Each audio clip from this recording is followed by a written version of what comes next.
So, my fiancé, who is 26 years old, and I, 27, were all set to tie the knot soon. We've been planning this for quite a while, and everything was finally falling into place. Invitations were sent, service providers were booked, and we even had our vows ready to go. All we were excited about was the big day. But as the day got closer, I started having more doubts about it. Whenever I was home, my fiancé became guarded and panicky, which made me suspicious. I tried talking to her about it, but she kept insisting that I was imagining things and blamed it on wedding jitters. I decided to go along with it and pretended everything was okay. Then one day, I noticed a manly scent in the air when I came home. It definitely wasn't mine, so I casually pointed it out to her. I wondered if she had someone over, or if she bought a new perfume that didn't suit her. She seemed taken aback by the suggestion, and acted like she didn't even notice the scent herself. She brushed it off, saying it was probably from someone with a strong scent she encountered while out in public. But I couldn't shake the feeling that something wasn't right. My instincts kept telling me to dig deeper into the whole situation. So, here's what I did. I secretly set up a little camera on our home bookshelf in the living room without letting her know. I acted totally normal, and even went to work as usual the next day. When I returned home, we chatted about our day, wedding stuff, and all the usual end-of-day talk. After making sure she had fallen asleep, I checked the camera footage. Turns out, I saw her making out with a close mutual friend in the living room and then going to the bedroom. I didn't dwell on the video, just got what I needed, saved it to a drive, and started figuring out how to confront her and make her face the consequences for breaking my trust. I pretended to be clueless the whole time leading up to our wedding day. It was too late to cancel everything, so I went ahead with the plans. On the big day, I told her I had a surprise in store since I'd be waiting at the end of the aisle before her. While she was getting ready, I managed to hand the DJ a pen drive containing the incriminating footage. Then I got into my position, wearing a smile on my face, partly because I knew she had no idea what was about to hit her. I posed for photos, greeted guests, and made sure I knew where our mutual friend was seated before it all went down. He didn't even seem guilty. Finally, my fiancé walked down the aisle, and the priest got to the part where he asks if anyone objects to the marriage. No one said anything, not even the mutual friend who was involved with my cheating fiancé. It looked like we were moving forward, so I decided to lighten the mood and said, "I do." The guests laughed too. Maybe they thought I was kidding, but I stuck with it. I called the friend over, and he looked totally shocked. That's when I think my fiancé realized what was happening, and she was silently pleading with me not to cause a scene. But I motioned to the DJ to play the footage and told her that she should be with our mutual friend, since they seemed to be meant for each other. I gave them my blessing and walked away. She started crying, saying she just got cold feet, and chaos broke out among the guests. Everyone was yelling accusations from all sides, and some people got really worked up. The priest was bewildered, my fiancé was in tears, and the mutual friend disappeared into the crowd. Needless to say, we returned the rings, and I told her we were done. She and her family are not happy with me, claiming there was a better way to handle the situation. But hey, emotions were running high, and it was the way it played out. I really let them have it about my fiancé's promiscuous daughter and demanded they pay me back for all the money I spent on the wedding. Otherwise, I threatened to post the video on my Facebook. My ex totally freaked out at that, so I'm hoping they'll cough up the cash soon. That's the messy situation I'm dealing with right now. Update. My ex's parents agreed to reimburse me when they looked all stressed. I think it's probably coming from their retirement savings. I feel bad for them, to be honest. I'm a 40-year-old guy, and back in November, I left my ex-wife Z, who is 37. In March, she convinced me that we should open our relationship after about 3 years of her shutting me out physically, sleeping on the couch, and claiming she might be asexual and not interested in sex anymore. She said we should do this for me, and mentioned she already talked to a mutual female acquaintance, A, about having a threesome, and A seemed interested. I was like, okay, but I had 3 conditions. We could each veto bad partner choices, we'd use protection, and we'd be honest about everything. About a month later, Z asked me to take the kids to my parents' place for a weekend, so she could have a friend from work over for drinks and a movie. I brought up our thing with A, and she acted like she didn't know what I was talking about, saying she barely knew A. At that time, she had me convinced that I needed antipsychotics, against my doctor's advice, and that I was schizophrenic, making me doubt my own memory and judgment. During that time, I messaged A on Facebook, and she confirmed that Z hadn't contacted her at all. So I confronted Z about it, and she denied ever discussing anything with A, claiming it wasn't my business. When I got back home after visiting my folks, the living room smelled like Zex, as if they had a wild session on the couch and didn't even bother covering it up. I checked my outdoor security cameras and accidentally overheard them having a smoke break. I didn't want to listen, but I couldn't stop myself. I heard her saying how things would be different if I wasn't in the picture, and then they did stuff outside on the porch after midnight, right in view of our neighbor's windows. She even had the nerve to say, "I thought you were asexual now." When I questioned her about it, she replied, "I never said that. Maybe you need more meds." It was so hurtful. Over the next few months, I took the kids away every weekend and watched them too, 3 times a week so she could go on dates. Our date nights became even worse. She started having sex with me once a week around that time, but she still wouldn't sleep next to me. The whole situation was just heartbreaking and confusing. The following week, she went and found a date on FetLife who physically harmed her at her request, leaving her black and blue. It was so severe that she had to take a week off from work and didn't even leave the couch. I was absolutely devastated. Realizing our relationship was in trouble, I searched for a couples therapist named T. However, Z refused to see her just because T happened to be black.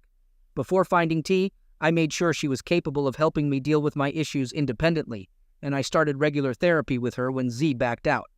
Over the next few months, I really tried to be okay with the open relationship, even though I couldn't find anyone interested in what I had to offer.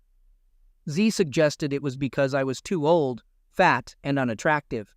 In an attempt to understand her needs better and why I wasn't meeting them, I met and befriended her regular partners.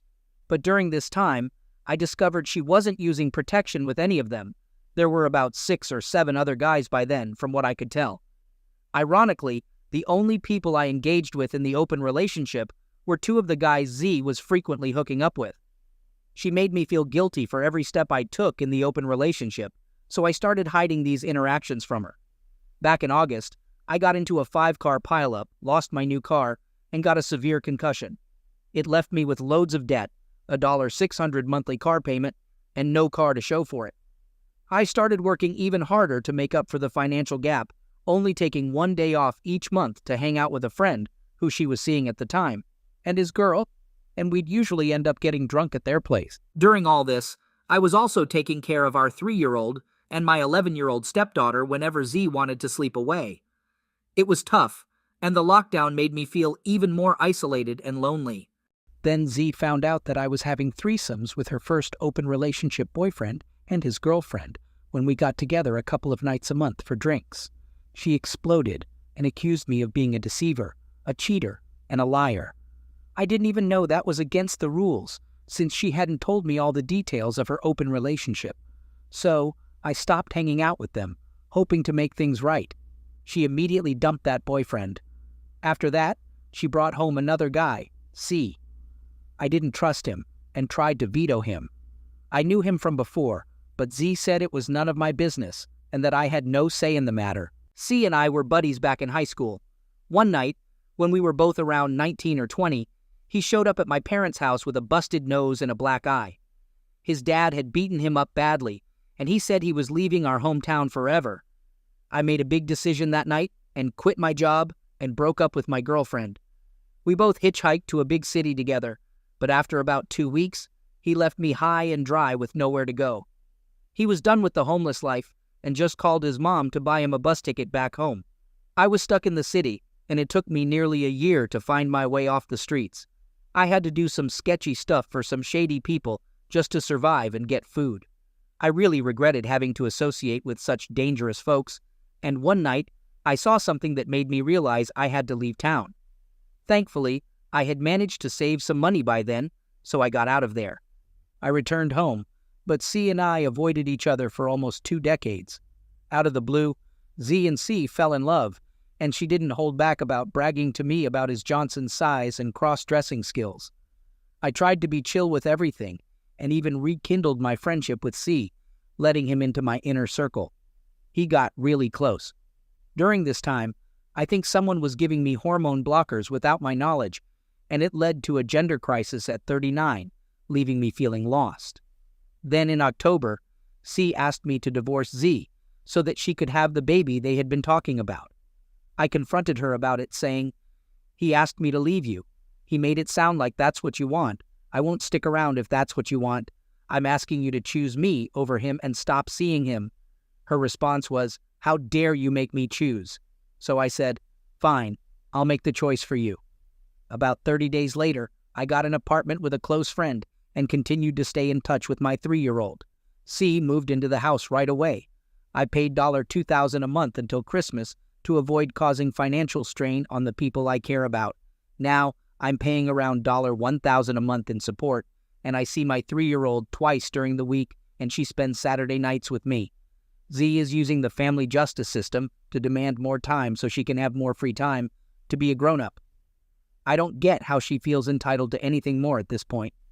During Christmas, I had to stay away from my kids because I felt like I was going to die before the new year. I didn't want them to think my sadness had anything to do with them. Honestly, I'm feeling really undesirable, and the fact that I can't find any new friends or partners isn't helping at all. I've tried all the dating apps, and being bisexual, I've explored every single one of them, but it's just not working for me. It messes with my head that someone like her can be loved by many, while I can't even find one person to love me. It's really messing with my self-worth. If I'm not worthy of affection, love, and respect at 40, I'm starting to lose hope that I'll ever get it. What's the point of life at this age if I can't have that? Update. Just to be clear, for whoever else you're including in this email, I asked you about the daycares you checked out for our daughter, and you scowled at me and gave a vague answer like, "Ones with programs," without giving any real details. I wasn't being rude when I asked. I simply said, "That's not the answer to the question I asked. See you later." I have every right to know about what's happening in our daughter's life, and you need to communicate with me when I ask for details. I shouldn't have to figure everything out from what she tells me, especially since she's only 4. So, please stop twisting things after the fact and trying to make me look like the bad guy here, in case you've forgotten or convinced yourself that you weren't to blame for our marriage falling apart. Let me remind you of the events leading to our separation. You were the one who suggested opening our marriage, and we agreed on the rules. However, you decided I shouldn't have any say in who you slept with while we were still married, even though that was part of the agreement. But you punished me when I exercised the same freedom. You also broke the agreement by not using protection with others while insisting on using them with me. And when I asked you to stop fooling around, you ignored me. You chose not to keep your promises and consistently put your flings before our marriage. You made all the decisions here except for the one to leave. That was my call, and I did it because I couldn't take having my heart broken anymore. I pleaded with you to stop seeing him, but it seems you've forgotten that. I know you're angry, but I still don't understand why. I told you that he asked me to step aside, and I asked you to prioritize our marriage, but you chose not to, even when I said I would leave. You can't be mad now because you both got what you wanted. Unfortunately, I didn't. I'm alone most of the time, and I have to hear from others how the only person I ever loved and trusted is talking badly about me. It's not a pleasant situation to be in. I'm not the rude one here. I'm not the selfish one here. I won't tolerate these tantrums just because you don't get what you want when you want it. If you want to avoid this kind of reaction in the future, simply tell me what's going on with our child when I ask, and stop with the nonsense gaslighting and trying to change the narrative completely. Now, let me tell you my story. I'm a 30-year-old guy, and I've been engaged to my fiancée, who's 34, for about 4 years. We've been together for over 10 years. We've had our ups and downs like most couples, but as far as I know, there was never anything shady going on. Around 6 months ago, I started feeling something was off when my significant other, S0, began a new job. I had been supportive during her education before this, and we were both excited about her starting a career with her new qualifications. But as she spent more time at this job, I noticed some new red flags. She made new friends at work, and the first signs were her staying out very late, like until 3 a.m., or even spending the night at her sister's place and not coming home until the next morning. I'm usually trusting, so I didn't investigate further and let it slide. Then, she went on a beach trip out of state, about 6 hours away, with her new work buddies, or so she said.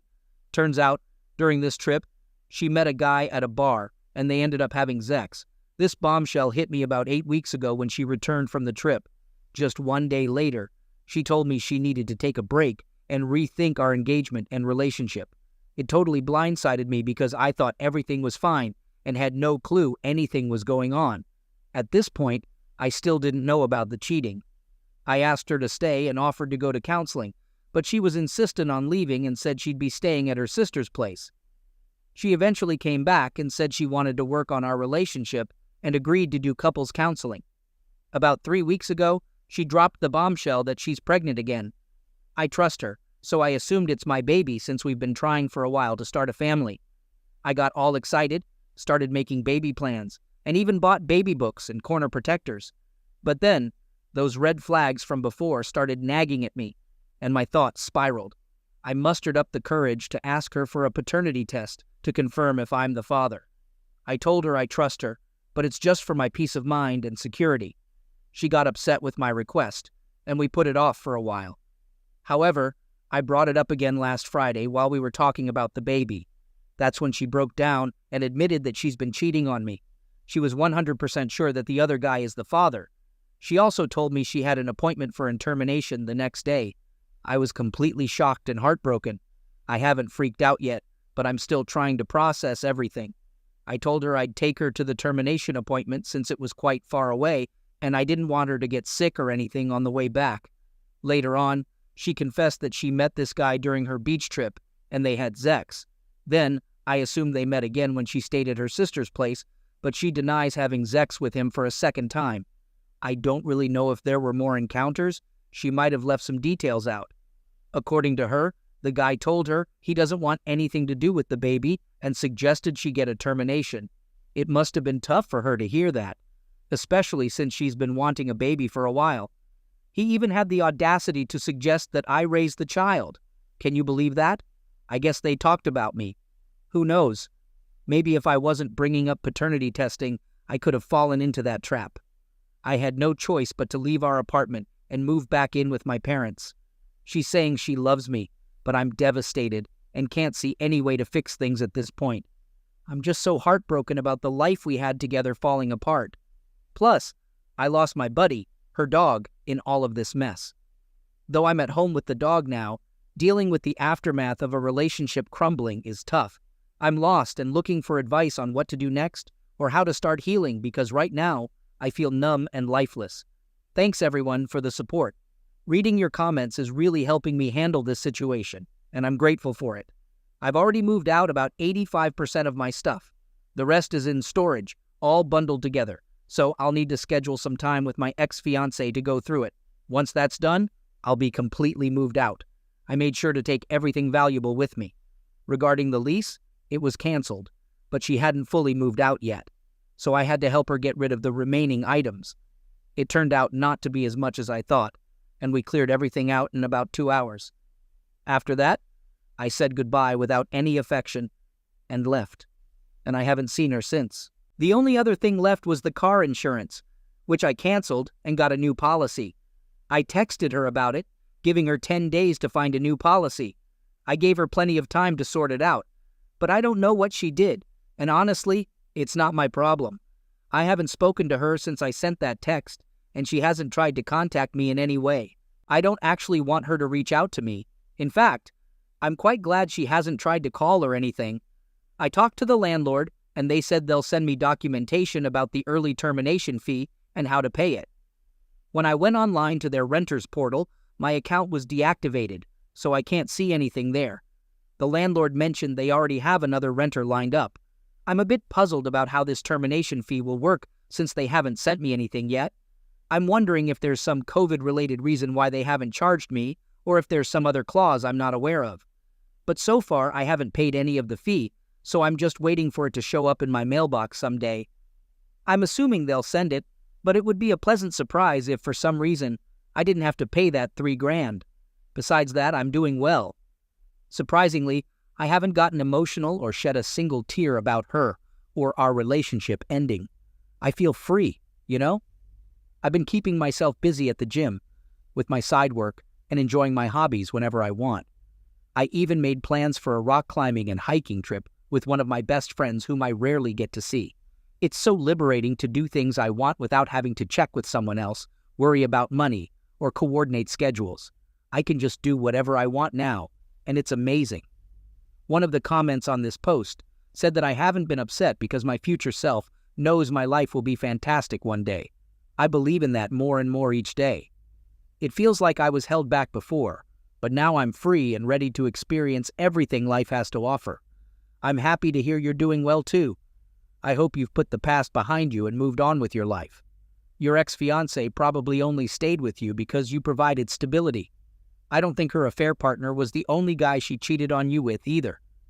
The only reason you found out about him was because she got pregnant and you asked for a paternity test.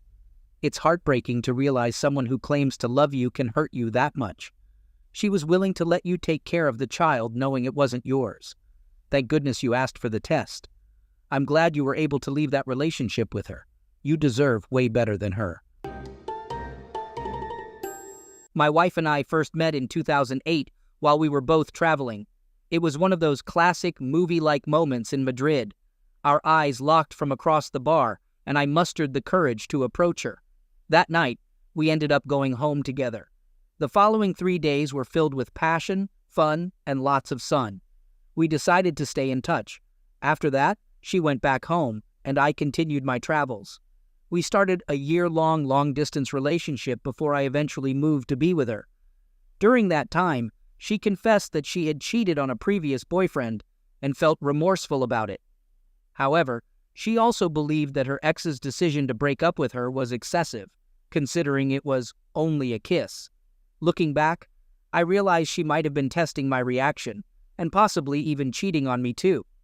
While I can forgive and move on from that, since it was in the distant past and related to long-distance struggles, what happened last week is a different story. I made it clear that cheating was a deal-breaker for me, and I warned her that if I caught her even flirting with another man, I would end the relationship. To me, violence and cheating are the two absolute no-nos in a relationship. A year after I moved, we tied the knot, and a year later, she became pregnant. I was thrilled. However, she appeared distant, sad, and anxious during the first 2 months after finding out about the pregnancy. After some prodding, she finally broke down and confessed that she had a one-night stand around the time of conception, and there's a chance the baby might not be mine. Devastated, I hopped on a plane back home and cut off communication with her for a month. I didn't respond to her messages or calls. Eventually, though, I gave in and we talked. She said she'd get an in utero paternity test, and if the baby wasn't mine, she'd terminate the pregnancy. But she wanted me to come back before she did anything. I decided to return, and she underwent the test with me in the room. The results came back, confirming the baby wasn't mine. I told her she needed to schedule the appointment for the termination that day, or else I'd go see a divorce lawyer as soon as I left the hospital. Reluctantly, she booked the appointment for a week later.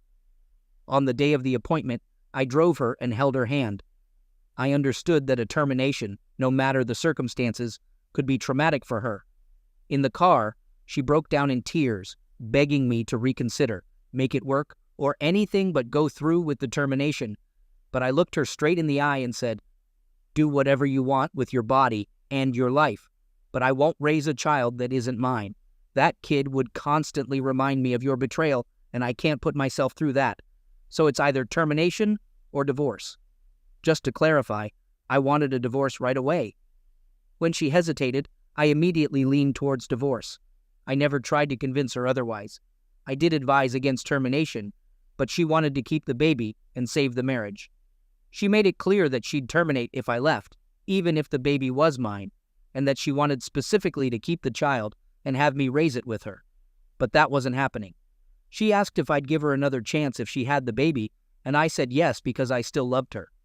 But honestly, I wasn't willing to play the role of a father to a child born out of her infidelity. In the end, she chose the termination. She had complications, and bed rest was needed for a month. But things changed after that. She became distant, unaffectionate, and cold. The spark between us was lost. I tried my best to salvage the relationship, but she didn't seem interested. One night, after a few drinks, she confessed that she resented me for making her choose about the termination.